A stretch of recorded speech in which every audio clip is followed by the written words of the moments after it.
শুভ সন্ধ্যা বন্ধুরা। আজ হলো 25 এপ্রিল শনিবার। আজকের সন্ধ্যার বিশেষ বিশেষ খবর হলো দায়িত্ব পুলিশের 4 মের পর আমরা দেখব বললেন মুখ্যমন্ত্রী হিমন্ত। পালংঘাটে এলপিজি হোম ডেলিভারিতে অনিয়ম, অতিরিক্ত টাকা দাবির অভিযোগ, নাকাল হচ্ছেন মানুষ। হোস্টেল ক্যাম্পাসে ধর্মচর্চায় নিষেধাজ্ঞা, শিলচর এনআইটি কর্তৃপক্ষের। বজরঙ্গের জেহাদি নালিশের পদক্ষেপ। মসজিদে মহিলাদের নামাজে বাধা নেই, তবে নির্দিষ্ট নিয়ম মেনে চলতে হবে, সর্বোচ্চ আদালতে জানালো মুসলিম ল বোর্ড। আপের বাঙ্গনে রাজ্যসভায় শক্তি বৃদ্ধি, একক সংখ্যাগরিষ্ঠতার আরও কাছে বিজেপি। কলেজে চুক্তিভিত্তিক নিয়োগে নিষেধাজ্ঞা, পাঠদান পরিষেবা ও ভবিষ্যৎ নিয়ে শঙ্কা হাইলাকান্দিতে। দক্ষিণ করিমগঞ্জে ত্রিমুখী লড়াইয়ে নজর শ্রীভূমির, এ ব্যাপারে বিস্তারিত থাকবে প্রতিবেদনে। বরাকে হাইকোর্টের বেঞ্চ দাবি ডিমান্ড কমিটির, নতুন সচিবালয়ে প্রথমবারের মতো স্মারকপত্র পেশ। মুখ্য নির্বাচন কমিশনার জ্ঞানেশকে সরানোর চেষ্টা, ফের ইমপিচমেন্ট প্রস্তাব বিরোধীদের। এবং সর্বশেষ খবরটি হল হুলিচুড়ায় জনতার হাতে আটক 3 ব্যক্তি গরুচুর চক্রের সঙ্গে জড়িত নন, দাবি পরিবারের। এবারে শুনুন বিস্তারিত খবর। গৌহাটি হাইকোর্ট কংগ্রেস নেতা পবন খেরার অগ্রিম জামিনের আবেদন খারিজ করার পর মামলার পরবর্তী পদক্ষেপ এখন সম্পূর্ণভাবে তদন্তকারী সংস্থার উপর নির্ভর করছে বলে জানালেন মুখ্যমন্ত্রী হিমন্ত বিশ্ব শর্মা। নির্বাচনী আচরণবিধি বলবৎ থাকায় তিনি এ বিষয়ে বিস্তারিত মন্তব্য করা থেকে বিরত থাকেন। মুখ্যমন্ত্রী বলেন, এই মুহূর্তে কিছু বলবো না, আচরণবিধি চলছে, মামলার ভবিষ্যৎ সম্পূর্ণভাবে আসাম পুলিশের উপর নির্ভর করছে। 4 মের পর পরিস্থিতি অনুযায়ী বিষয়টি দেখা হবে। রাজ্যে বর্তমানে নির্বাচন চলায় সংবেদনশীল বিষয়ে সরকারের পক্ষ থেকে প্রকাশ্যে মন্তব্যে সংযম বজায় রাখা বাধ্যতামূলক। মুখ্যমন্ত্রী ও তার পরিবারের সদস্যদের সম্পর্কে পবন খেরার করা মন্তব্যকে কেন্দ্র করেই এই মামলার সূত্রপাত। শাসক দল বিজেপি ওই মন্তব্যকে মানহানিকর ও উদ্দেশ্য প্রণোদিত বলে অভিযোগ তুলে। এরপর রিনিকি বুইয়া শর্মার পক্ষ থেকে গুয়াহাটিতে অভিযোগ দায়ের করা হয় এবং আসাম পুলিশ মামলা গ্রহণ করে তদন্ত শুরু করে। তদন্ত চলাকালীন সম্ভাব্য গ্রেফতার এড়াতে খেরা অগ্রিম জামিনের আবেদন করেন, যা গৌহাটি হাইকোর্ট খারিজ করে দেয়। পরবর্তী খবরটি হল মসজিদে মহিলাদের নামাজে বাধা নেই, তবে নির্দিষ্ট নিয়ম মেনে চলতে হবে, সর্বোচ্চ আদালতে জানালো মুসলিম ল বোর্ড। মসজিদে মুসলিম মহিলাদের প্রবেশ বা নামাজ আদায়ে কোনো বাধা নেই, তবে নির্দিষ্ট নিয়ম মেনে চলতে হবে, এই অবস্থান স্পষ্ট করল অল ইন্ডিয়া মুসলিম পার্সোনেল ল বোর্ড। শুক্রবার সর্বোচ্চ আদালতে এই বিষয়ে নিজেদের বক্তব্য পেশ করে বোর্ড। শুনানিতে বোর্ডের পক্ষের আইনজীবী MR শামসাদ জানান, ইসলামের ধর্মীয় বিধান সুস্পষ্টভাবে নির্ধারিত, কোনটি বাধ্যতামূলক কোনটি নিষিদ্ধ সব বিষয়ে বিস্তারিত নির্দেশ রয়েছে, সেই নিয়ম মেনেই মসজিদে প্রার্থনা করতে হয়। মহিলাদের প্রবেশ প্রসঙ্গে তিনি বলেন, ইসলামী সমাজে এ নিয়ে কোনো মতভেদ নেই যে মহিলারা মসজিদে যেতে ও নামাজ পড়তে পারেন, তবে কিছু শর্ত মানা জরুরি, যেমন মূল প্রবেশদ্বার দিয়ে প্রবেশের দাবি করা যাবে না এবং নারী পুরুষের জন্য আলাদা প্রবেশপথ থাকতে হবে। এছাড়া নারী ও পুরুষের একসঙ্গে প্রার্থনাস্থলে প্রবেশের ক্ষেত্রেও বিধিনিষেধ রয়েছে বলে আদালতে জানানো হয়। বোর্ডের মতে এগুলি ধর্মীয় অনুশাসনের অংশ।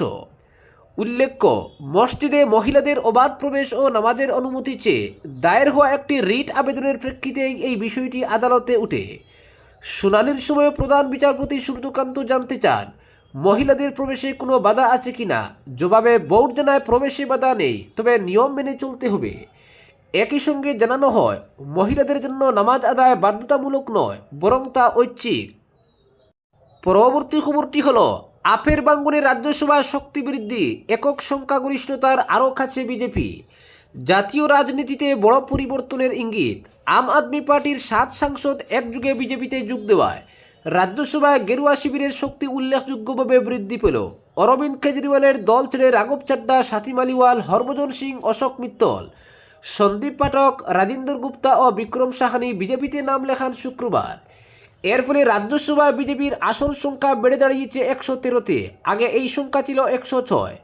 অন্যদিকে এনডিএ জোটের মোট আসন সংখ্যা পৌঁছেছে প্রায় 146-এ, যা নিরঙ্কুশ সংখ্যাগরিষ্ঠতার সীমা অনেকটাই অতিক্রম করেছে। বর্তমানে রাজ্যসভার মোট আসন সংখ্যা 245 হলেও কয়েকটি আসন শূন্য রয়েছে। সাধারণ হিসেবে সংখ্যাগরিষ্ঠতার সীমা ধরা হয় 126। সেই নিরিখে বিজেপি এককভাবে এখনও কিছুটা পিছিয়ে থাকলেও অনেকটাই কাছে পৌঁছে গিয়েছে। আসন্ন নির্বাচন হলে এই ব্যবধান আরও কমে যেতে পারে বলেই মনে করছেন রাজনৈতিক পর্যবেক্ষকরা। অন্যদিকে বিরোধী শিবিরে মোট সাংসদের সংখ্যা প্রায় 75। এর মধ্যে কংগ্রেসের 29, তৃণমূলের 13 এবং দ্রাবিড় দলগুলির কয়েকটি আসন রয়েছে। সমাজবাদী দল ও বাম দলগুলির আসন সংখ্যাও সীমিত। আম আদমি পার্টির শক্তি কমে এখন মাত্র 3-এ নেমে এসেছে। এই পরিস্থিতিতে রাজ্যসভায় আইন পাশ করানো বিজেপির জন্য অনেক সহজ হয়ে উঠতে পারে। এতদিনে যেখানে উচ্চকক্ষে বিভিন্ন বিল আটকে যাওয়ার সম্ভাবনা থাকত, এখন সেই বাধা অনেকটাই কমবে বলেই মত রাজনৈতিক মহলের একাংশের। পরবর্তী খবরটি হলো, দক্ষিণ করিমগঞ্জ বিধানসভা কেন্দ্রের নির্বাচন পরবর্তী হিসাব নিকাশ বেশ কঠিন হয়েছে। গত 9 এপ্রিল ভোট গ্রহণ প্রক্রিয়া শান্তিপূর্ণভাবে সম্পন্ন হলেও ফল ঘোষণার আগে থেকেই ত্রিমুখী লড়াইয়ের সম্ভাবনা ঘিরে জোর চর্চা শুরু হয়েছে রাজনৈতিক মহলে। এজিপি, কংগ্রেস এবং তৃণমূল কংগ্রেস, এই তিন প্রধান শক্তির মধ্যে জমে উঠেছে কঠিন প্রতিদ্বন্দ্বিতা। নির্বাচন শেষ হওয়ার পর প্রার্থীদের ভাগ্য বর্তমানে সুরক্ষিতভাবে বন্দী রয়েছে করিমগঞ্জ কলেজের স্ট্রং রুমে। নির্বাচন কমিশনের কঠোর নজরদারিতে এবং বহুমাত্রিক নিরাপত্তা বলয়ের মধ্যে ইভিএমগুলি সংরক্ষিত রাখা হয়েছে। রাজনৈতিক দলগুলির প্রতিনিধিরাও পালাক্রমে স্ট্রং রুমের নিরাপত্তা পর্যবেক্ষণ করছেন। এবারের নির্বাচনে দক্ষিণ করিমগঞ্জে ভোটের সমীকরণ ছিল অত্যন্ত জটিল। একদিকে এজিপি তাদের ভোট ব্যাংক ধরে রাখার চেষ্টা করেছে, অন্যদিকে কংগ্রেস এবং তৃণমূল কংগ্রেস সংখ্যালঘু ভোটকে কেন্দ্র করে নিজেদের অবস্থান মজবুত করতে সচেষ্ট হয়েছে। ফলে এই কেন্দ্রে ত্রিমুখী লড়াইয়ের রূপ স্পষ্ট হয়েছে ভোটের আগেই। রাজনৈতিক বিশ্লেষকদের মতে সংখ্যালঘু ভোটের বড় অংশ কংগ্রেস ও তৃণমূল কংগ্রেসের মধ্যে ভাগ হয়ে যাওয়ার সম্ভাবনা রয়েছে। ফলে এজিপির জন্য কিছুটা চ্যালেঞ্জ তৈরি হয়েছে। বিশেষ করে সংখ্যালঘু ভোটারদের মধ্যে বিভাজন স্পষ্টভাবে লক্ষ্য করা গেছে বলে সূত্রের খবর। এর ফলে ভোটের ফলাফল কোন দিকে যেতে পারে তা নিয়ে অনিশ্চয়তা আরও বেড়েছে। অন্যদিকে হিন্দু ভোট ব্যাংকের একটি বড় অংশ এজিপির দিকে ঝুঁকেছে বলে অনুমান করা হচ্ছে। এই ভোটের সমীকরণই শেষ পর্যন্ত ফল নির্ধারণে গুরুত্বপূর্ণ ভূমিকা নিতে পারে বলে মনে করছেন বিশ্লেষকরা। কংগ্রেস এবং তৃণমূল কংগ্রেসের মধ্যে সরাসরি প্রতিদ্বন্দ্বিতাও এই নির্বাচনের একটি গুরুত্বপূর্ণ দিক হয়ে উঠেছে। উভয় দলই ভোটারদের আস্থা অর্জনে জোর প্রচার চালিয়েছে। নির্বাচনের আগে শেষ মুহূর্ত পর্যন্ত প্রচার পর্বে উভয় দলের কর্মী সমর্থকদের সক্রিয়তা ছিল চোখে পড়ার মতো। ভোটের দিন দক্ষিণ করিমগঞ্জের বিভিন্ন বুথে শান্তিপূর্ণ পরিবেশ বজায় থাকলেও ভোটারদের উপস্থিতি ছিল উল্লেখযোগ্য। সকাল থেকেই ভোট কেন্দ্রগুলিতে দীর্ঘ লাইন লক্ষ্য করা গেছে, যা এই কেন্দ্রের ভোটারদের উৎসাহ এবং রাজনৈতিক সচেতনতার প্রমাণ বহন করে। নির্বাচন পরবর্তী সময়ে রাজনৈতিক দলগুলির মধ্যে কৌশল নির্ধারণ এবং ফলাফল নিয়ে জল্পনা তুঙ্গে উঠেছে। প্রতিটি দলই নিজেদের জয়ের ব্যাপারে আশাবাদী থাকলেও ত্রিমুখী লড়াইয়ের কারণে ফলাফল নিয়ে অনিশ্চয়তা থেকেই যাচ্ছে। জেলার রাজনৈতিক মহলে এখন একটাই প্রশ্ন, ত্রিমুখী লড়াইয়ে শেষ হাসি হাসবে কে? এজিপির সংগঠিত ভোট ব্যাংক, কংগ্রেসের ঐতিহ্য এবং তৃণমূল কংগ্রেসের নতুন উদ্যম। এই তিনের সংঘাতে দক্ষিণ করিমগঞ্জের ফলাফল যে চমকপ্রদ হতে পারে তা নিয়ে কোনো সন্দেহ নেই। ফল ঘোষণার দিন যত এগিয়ে আসছে ততই বাড়ছে উত্তেজনা এবং কৌতূহল। ভোটার থেকে শুরু করে রাজনৈতিক কর্মী সকলেই এখন অপেক্ষায় রয়েছেন 4 মে সেই চূড়ান্ত মুহূর্তের, যখন স্ট্রং রুম থেকে বেরিয়ে আসবে ইভিএম এবং প্রকাশ পাবে দক্ষিণ করিমগঞ্জের জনগণের রায়। পরবর্তী খবরটি হলো, মুখ্য নির্বাচন কমিশনার জ্ঞানেশ কুমারকে সরাতে ফের উদ্যোগী বিরোধী শিবির। জ্ঞানেশকে মুখ্য নির্বাচন কমিশনার পদ থেকে অপসারিত করতে ইমপিচমেন্ট প্রস্তাব জমা দিল বিরোধী শিবির। আগেরবার প্রস্তাব জমা দেওয়া হয়েছিল লোকসভায়, এবার জমা পড়ল রাজ্যসভায়। বিরোধী শিবিরের অভিযোগ, দায়িত্ব পালন করতে গিয়ে জ্ঞানেশ কুমার পক্ষপাতদুষ্ট বৈষম্যমূলক আচরণ করেছেন। সংসদে জমা দেওয়া নোটিশে তার বিরুদ্ধে মোট 9টি অভিযোগ তোলা হয়েছে। এর মধ্যে ছিল পক্ষপাতদুষ্ট ও বৈষম্যমূলক আচরণ, নির্বাচনী জালিয়াতির তদন্তে ইচ্ছাকৃত বাধা সৃষ্টি ও এসআইআরের মাধ্যমে বিপুল সংখ্যক ভোটারকে ভোটাধিকার থেকে বঞ্চিত করার অভিযোগ। সূত্রের খবর, মোট 73 জন বিরোধী সাংসদ ওই ইমপিচমেন্ট প্রস্তাবে সই করেছেন। মজার কথা হলো, একদিন আগেই বাংলার প্রথম দফা এবং তামিলনাড়ুর ভোট হয়েছে, তাতে রেকর্ড অঙ্কে ভোটদানও হয়েছে। সেই ভোট পরিচালনার জন্য জ্ঞানেশ কুমারের কমিশনকে দরাজ সার্টিফিকেট দিয়েছে সব দলই। এর মধ্যেই আবার ইমপিচমেন্ট প্রস্তাব আনল বিরোধী শিবির। এর আগে দুই কক্ষের মোট 300 সাংসদের স্বাক্ষর সংবলিত একটি ইমপিচমেন্ট প্রস্তাব আনা হয়েছিল জ্ঞানেশ কুমারকে সরাতে।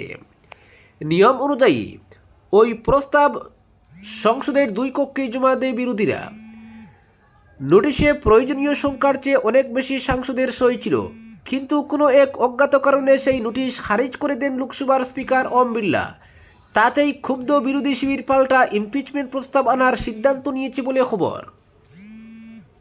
আগেরবারের মতো এবারও ইমপিচমেন্ট প্রস্তাব আনার ব্যাপারে উদ্যোগী হয়েছে তৃণমূল কংগ্রেসই। একদিন আগেই ডেরেক ওব্রায়েন জানিয়েছেন, সংসদের ডিলিমিটেশন বিল আটকে দেওয়ার পর এবার জ্ঞানেশকে ফের উদ্যোগ নেওয়া হবে। তারপরই রাজ্যসভায় ওই ইমপিচমেন্ট প্রস্তাব আনা হলো। পরবর্তী খবরটি হলো, বরাকে হাইকোর্টের বেঞ্চ দাবি ডিমান্ড কমিটির। নতুন সচিবালয়ে প্রথমবারের মতো স্মারকপত্র পেশ। বরাক উপত্যকায় গৌহাটি হাইকোর্টের স্থায়ী বেঞ্চ স্থাপনের দাবিকে সামনে রেখে কিছুদিন ধরেই সরব হাইকোর্ট বেঞ্চ ডিমান্ড ইমপ্লিমেন্টেশন কমিটির কাছাড় জেলা শাখার পক্ষ থেকে এ নিয়ে রাজ্য সরকারের মুখ্য সচিবের উদ্দেশ্যে অতিরিক্ত সচিব এবং যুগ্ম সচিবের হাতে পৃথক পৃথক স্মারকপত্র তুলে দেওয়া হয়। শুক্রবার কমিটির সদস্যরা শ্রীকুনায় বরাক উপত্যকা সচিবালয়ে গিয়ে তুলে দেন স্মারকপত্র। প্রসঙ্গত গত 14 মার্চ এই সচিবালয়ের উদ্বোধন করেন মুখ্যমন্ত্রী হিমন্ত বিশ্ব শর্মা। এরপর এদিনই প্রথম কোনো সংগঠনের পক্ষ থেকে দায়িত্বপ্রাপ্ত আধিকারিকদের হাতে তুলে দেওয়া হলো স্মারকপত্র। স্মারকপত্র গ্রহণের সময় সচিবালয়ের আধিকারিকদের মধ্যে উপস্থিত ছিলেন JR লাল সিং, হরিচরণ ভক্ত, ডক্টর খালেদা সুলতানা আহমেদ ও পঙ্কজ ডেকা। কমিটির কর্মকর্তাদের মধ্যে স্মারকপত্র পেশ করতে গিয়েছিলেন ধ্রুব কুমার সাহা, বিবাস দেব, তৈমুর রাজা চৌধুরী, শান্তনু নায়েক, দেবমিতা চক্রবর্তী, রসরাজ দাস, ধর্মানন্দ দেব, জ্যোতির্ময় নাথ, তুহিনা শর্মা প্রমুখ। কমিটির কর্মকর্তারা বলেন, বরাক উপত্যকায় হাইকোর্টের বেঞ্চ স্থাপনের দাবি দীর্ঘদিনের। ন্যায্য এই দাবি পূরণে সরকার এবার ইতিবাচক সাড়া দেবে বলে তারা আশাবাদী। আজকের বিশেষ সংবাদ এখানেই সমাপ্ত।